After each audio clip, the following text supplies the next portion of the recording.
Yesus membangkitkan orang-orang mati. Setidaknya 3 kisah dramatis diwartakan kepada kita tentang Yesus yang membangkitkan orang yang sudah mati.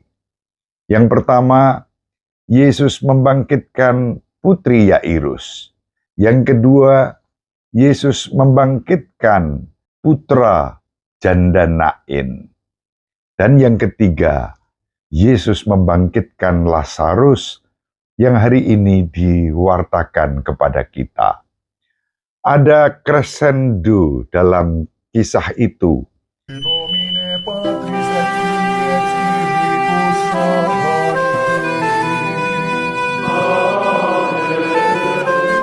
Dominus vobiscum. Sahabat peradaban kasih ekologis yang terkasih, selamat berjumpa dalam renungan harian bersama saya melalui channel ini. Semoga panjenengan selalu sehat, tetap semangat tanpa sambat, dan selalu bahagia. Kebahagiaan yang bersumber dari Tuhan Allah kita.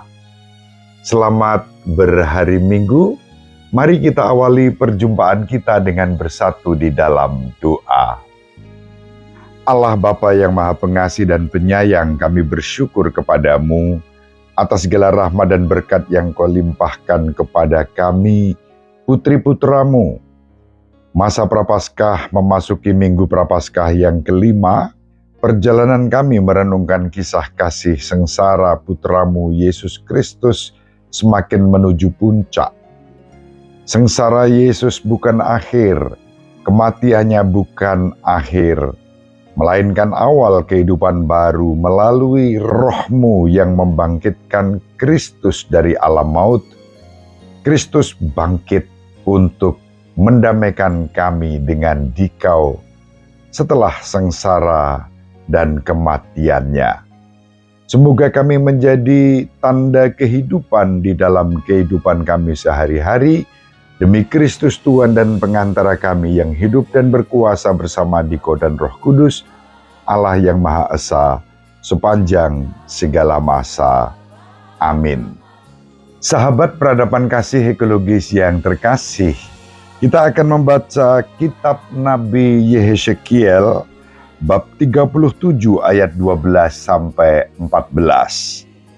Beginilah firman Tuhan Allah, sungguh, Aku akan membuka kubur-kuburmu dan membangkitkan kamu dari dalamnya, hai umatku, dan aku akan membawa kamu ke tanah Israel, dan kamu akan mengetahui bahwa akulah Tuhan, pada saat aku membuka kubur-kuburmu dan membangkitkan kamu dari dalamnya. Aku akan memberikan Roh-Ku ke dalam dirimu, sehingga kamu hidup kembali. Dan aku akan menempatkan kamu di tanahmu, dan kamu akan mengetahui bahwa aku Tuhan yang mengatakannya dan membuatnya. Demikianlah sabda Tuhan, syukur kepada Allah. Sahabat peradaban kasih ekologis yang terkasih, pada Minggu Prapaskah yang kelima, bacaan-bacaan yang diwartakan kepada kita membawa kita sampai pada iman akan Allah, sumber kehidupan kita. Bacaan pertama yang tadi kita baca dari kitab Nabi Yehezekiel menegaskan hal itu. Dan bacaan yang kedua memuat warta yang sama. Surat Santo Paulus kepada umat di Roma bab 8 ayat 8 sampai 11 menegaskan bahwa Roh Allah yang membangkitkan Kristus, Kristus yang bangkit telah dianugerahkan kepada kita, maka kita pun dipanggil untuk mewartakan kehidupan.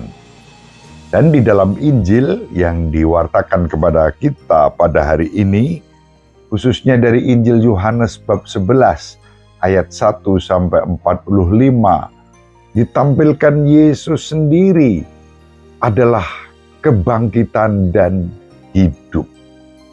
Yesus membuktikan sabdanya itu dalam karya publiknya. Yesus membangkitkan orang-orang mati. Setidaknya 3 kisah dramatis diwartakan kepada kita tentang Yesus yang membangkitkan orang yang sudah mati. Yang pertama, Yesus membangkitkan putri Yairus. Yang kedua, Yesus membangkitkan putra janda Nain. Dan yang ketiga, Yesus membangkitkan Lazarus yang hari ini diwartakan kepada kita. Ada crescendo dalam kisah itu. Anak Yairus dibangkitkan sesudah beberapa saat mati. Pemuda dari Nain, putra janda itu, dibangkitkan oleh Yesus ketika pemuda itu sudah dibawa menuju ke pemakaman. Dan Yesus membangkitkan Lazarus yang sudah 3 hari dimakamkan.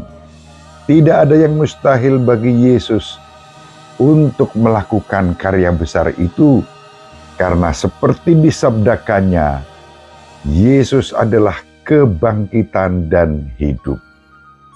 Akulah kebangkitan dan kehidupan.